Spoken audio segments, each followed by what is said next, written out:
খড়দার পুরানি বাজারে রাতের অন্ধকারে মাছ চুরির ঘটনায় উদ্বিগ্ন ব্যবসায়ীরা।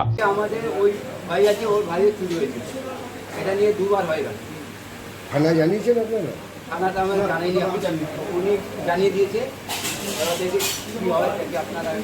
মানে আতঙ্কে রয়েছেন এরকম? আমরা অনেক আতঙ্কে রয়েছি, এখানে অনেক কিছু হচ্ছে, আমরা কি হচ্ছে?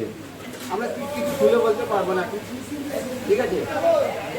এবার আপনাদের মাধ্যমে কিছু হতে পারলে পুলিশ, মানে অসামাজিক কার্যকলাপ চলছে এখানে। হ্যাঁ অনেক কিছু। এবার পুলিশ প্রশাসন আছে, আপনারা স্টেপ নিন। দিনকে দিন চুরির ঘটনা বাড়ায় উদ্বিগ্ন খড়দার পিকে বিশ্বাস রোডের পুরানি বাজারের ব্যবসায়ীরা। রাতের অন্ধকারে দুষ্কৃতীরা হানা দিয়ে কখনো মাছ আবার কখনো আলুর বস্তা নিয়ে চম্পট দিচ্ছে। দুষ্কৃতী দৌরাত্মে মাথায় হাত ব্যবসায়ীদের। অভিযোগ, রবিবার রাতের অন্ধকারে দুই মাছ ব্যবসায়ীর ডিপ ফ্রিজ খুলে কয়েক হাজার টাকার মাছ চুরি করে চম্পট দেয় দুষ্কৃতীরা।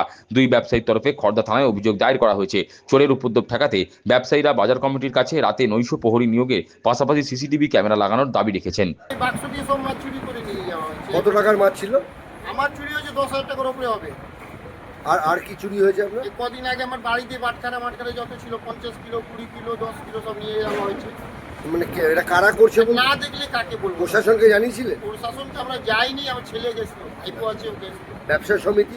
ব্যবসায়ী সমিতি যাচ্ছে কিনা জানি না, ওদের জানানো হয়েছে, ওরা বলছে দেখছি করছি। এখানে কোনো গার্ডের ব্যবস্থা নেই? না না